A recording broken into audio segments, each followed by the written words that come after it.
Masmavi Mutfakta'ya hoş geldiniz. Sevgili arkadaşlarım, bugün sizlere Venüs patates salatası tarifi hazırladım. Güzelliğe bakar mısınız? Hemen başlıyorum. İyi seyirler dilerim.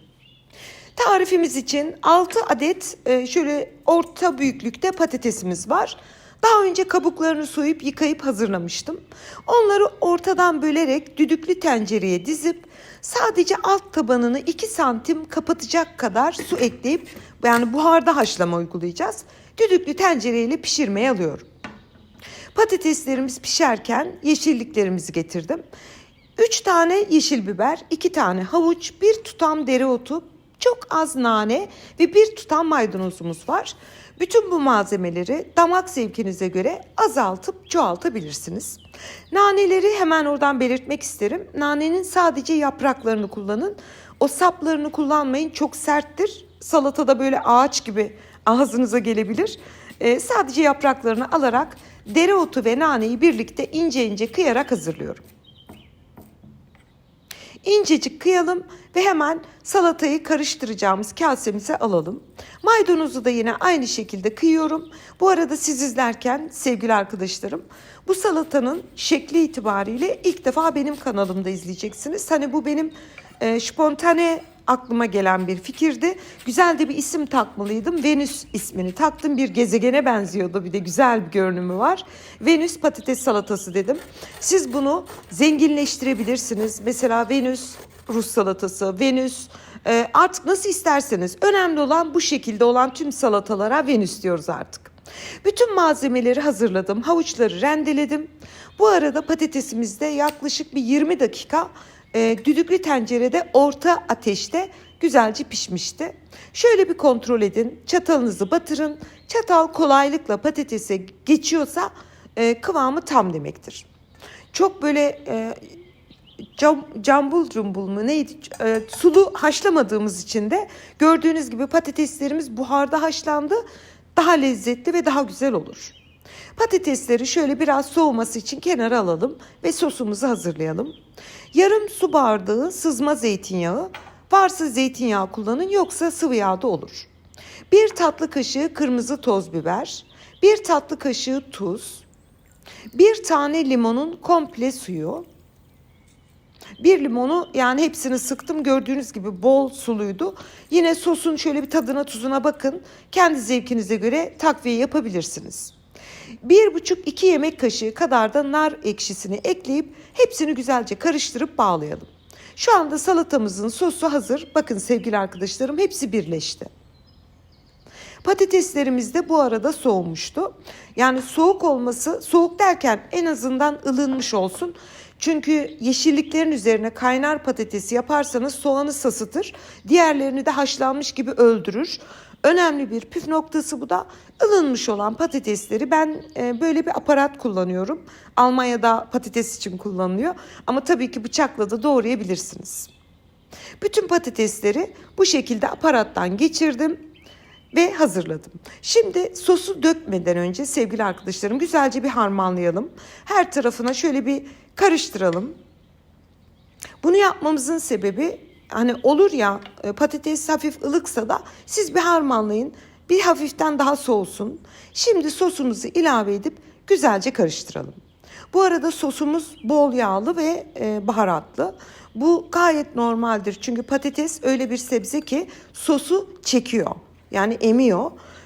Bu sosta kısıtlamaya giderseniz patates salatanız biraz yavan olur. Pek de güzel olmaz. Şimdi sosu ekledim. İyice karıştırdım. Kıyısını köşesini toparlayıp kenara alalım. Sosunu çekip aromasını tamamen alsın. Nachoslarımızın üzerine serpmek için 1 tatlı kaşığı kırmızı toz biber, 1 çay kaşığı sarımsak tozu, 1 çay kaşığı tuz ve 1 çay kaşığı kimyonu küçük bir kaseye alıp güzelce karıştıralım. Bu baharat karışımını nachosların üzerine serpeceğiz ve muazzam bir lezzet katacak. Hemen baharatımız hazır. Kenara alalım ve nachoslarımız için sevgili arkadaşlarım ben böyle hazır tortillalar kullanıyorum. Organik aldım, katkısız, korumasız. 6 adet kullanacağım ama 7 tane kullansam daha iyi olurmuş, onu da söyleyeyim. 6 tane tortillayı bir rulet yardımıyla, tabii ki bir bıçakla da kesebilirsiniz. Önce 4'e böldüm. Daha sonra bölmüş olduğum her üçgeni tekrar ortadan kestim. Yani 2, 4, 6, 8 yani bir tortilladan 8 adet nachos yapacağız. Onu da yine ortadan keserek hani üst üste keserseniz hepsinin büyüklüğü oranı aynı olur. Çok profesyonel durur. Bu da minik bir ayrıntı olarak belirteyim. Bakın sevgili arkadaşlarım, bu büyüklükte nachoslarımız olacak. Hepsini hazırladık. Şimdi kızartmaya başlayabiliriz. Ocağa tavamızı aldım. 1 su bardağı sızma zeytinyağı ekledim. Ama sıvı yağda da kızartabilirsiniz. Ben zeytinyağı kullandım, hiç fark etmez. Bir tane tepsinin üzerine de bir kağıt havlu sererek hani fazla yağını alsın. Yağımızı da tahta kaşığın ters tarafını şöyle bir kontrol edin. Yağınız kızmışsa nachosları tek tek yağın içine bırakabiliriz. Yani bıraktığınız anda şöyle kızarmaya başlıyor. Burada size bir tavsiyem var. Yani bu şekilde kızartırsanız balon olabilir. Hemen yağ attıktan sonra kısa bir süre sonra bir ters çevirin ki biz çünkü düz istiyoruz. Balon olsun veya yamuk yumuk olsun istemiyoruz. O yüzden bekleyin. Birazcık kızardıktan sonra hemen bir ters çevirin. Bakın sevgili arkadaşlarım, her iki tarafı bu şekilde nar gibi kızarmışsa kenara kağıt mutfak havlusu serdiğimiz tepsimizi alalım. Şöyle size gösteriyorum. Bütün nachosları zeytinyağının içerisinde güzelce hızlı bir şekilde kızartıyorum. İlk tavaya veriyorum. Daha sonra bir hızlıca çeviriyorum. Balon olmaması için, yani gereğinden fazla kabarmaması için. Çevirdikten sonra iki yüzünü de kızartıp yağlı kağıt mutfak havlusu serdiğim tepsiye alıyorum. Bakın orada bir tanesi balon olmaya başlamış, gecikmişim çünkü. Çok şirin ve çok güzel görünüyor. Hepsini kızarttım, bitirdim ve kenardaki tepsinin üzerine aldım. Bütün nachosları kızarttıktan sonra sevgili arkadaşlarım, biliyorsunuz az önce bir baharat karışımı hazırladık. Şimdi onu şöyle bir kenara alalım ve hemen hazırlamış olduğumuz baharat karışımını da güzelce üzerine serpelim. Bu arada bir ters düz yapın elinizde, her tarafına baharat değmiş olsun. Nachoslarımız hazır. Patates salatamız da hazır. Şimdi sunum için işlemlerimize başlayalım. Ben aslında bu salatayı siz izlerken hikayesini anlatayım. Bir davetim vardı. O gün patates salatası yaptım ama farklı bir şey istiyordum. Masada böyle biraz fantastik bir görünüm olsun. İnanın ki tamamen doğaçlama çıktı o gün ama misafirlerim gelen ilk bu ne dediler. Yani inanılmaz güzeldi. O yüzden de sizlere de bugün paylaşmak istedim. Özel günlerinizde yapın. Garanti veriyorum. Masada bunu gören mutlaka soracak, ne kadar güzel yapmışsın diye. Şimdi sevgili arkadaşlarım, bütün patatesi ben o gün elimle yapmıştım ama bugün kabalık olur diye kaşıkla yaptım. Hepsini kaşıkla böyle önce şöyle bir yüksekten dizdim, bir dağ gibi. Daha sonra elimdeki kaşıkla onu yuvarlayarak, düzelterek güzelce yuvarlak bir form verdim. Yani bir yarım küre gibi düşünün. Nasıl yani, şöyle yarım küre, biraz yüksek olsun, daha havalı oluyor. Yani çok yassıltmayın onu. Kaşıkla her tarafını düzeltiyorum. Daha sonra küçük bir kaşık alıyorum elime, yemek kaşığı, onunla daha çabuk çalışabildiğim için her tarafını iyice sıkıladım. Tabii bu arada kenarı, kıyısı, köşesi batmıştı. Onu da bir kağıt havluyla temizledim. Şu anda ilk işlemimizi bitirdik. Biliyorsunuz nachoslarımızı da kızarttık, baharatladık, hazırladık. Şimdi dekore etmeye başlıyoruz. Şimdi sevgili arkadaşlarım, bunun en zevkli kısmı buydu. Nachosları batırırken o bombili tarafı yukarı baksın. Yani hafif bombilik olan kısımlar hep yukarı baksın. O zaman görseli çok güzel duruyor. Ben burayı biraz kamerayı hızlandırdım ama tabii ki atlamadım. Biliyorsunuz ki hiçbir videomda atlamayı hoşlanmıyorum. Bu arada sevgili arkadaşlarım, ben tariflerimi verirken bazen çok heyecanlanıyorum. Sanarsınız atomu parçalıyorum ama inanın ki ben mutfakta büyük bir şevkle çalışıyorum. Yani bir video çekerken o detaylar, o kıyısı, köşesi, videonun açısı, ışık, ben o kadar özeniyorum ki umarım size de geçiyordur. Çünkü ben doğallık adı altında sizlere böyle pasaklı şeyler sunmayı sevmiyorum. Elimden bu kadarı geliyor.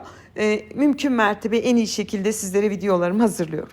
Bu arada Venüs salatamız da bitti. Bütün hepsini dizdim. Bakın sevgili arkadaşlarım, yani minik 2 tane dokunuşla masanızda gerçekten bir görsel şölen hazırladık. Mavi de bu arada beni izledi ama biraz uykusu var gibi. Sunum için hazır. Şöyle size bütün açılardan detaylı gösteriyorum. Yani çok güzel duruyor gerçekten. İnanın ki kendim yaptım bu salatayı kendim buldum diye demiyorum. Yani bildiğimiz patates salatası ve bildiğimiz nachos. Ama işte o şekli, o 2 tane ürünü birleştirmek. Çünkü biliyorsunuz İstanbul'da bir Michelin yıldızı aldı bir restoran ve yıllardır bildiğimiz bir tarifi 3 malzemeyle yaptı, onunla aldı. Yani aslında fikirler, konseptler çok önemli. Yoksa hepimizin bildiği ürünler.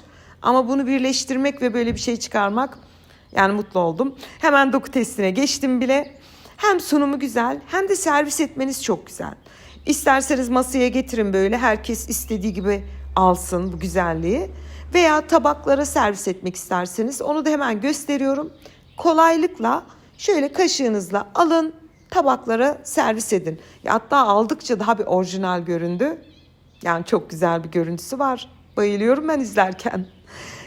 Sevgili arkadaşlarım, bir de isim takmam gerekiyordu buna. Çünkü aramalarda kolay bulmanız ve birbirinizin arasında tarif defterinize de patates salatası diye değil de Venüs patates salatası diye eklerseniz hemen bilirsiniz benim bu çok enteresan ve şahane görünümlü salatam gelecektir.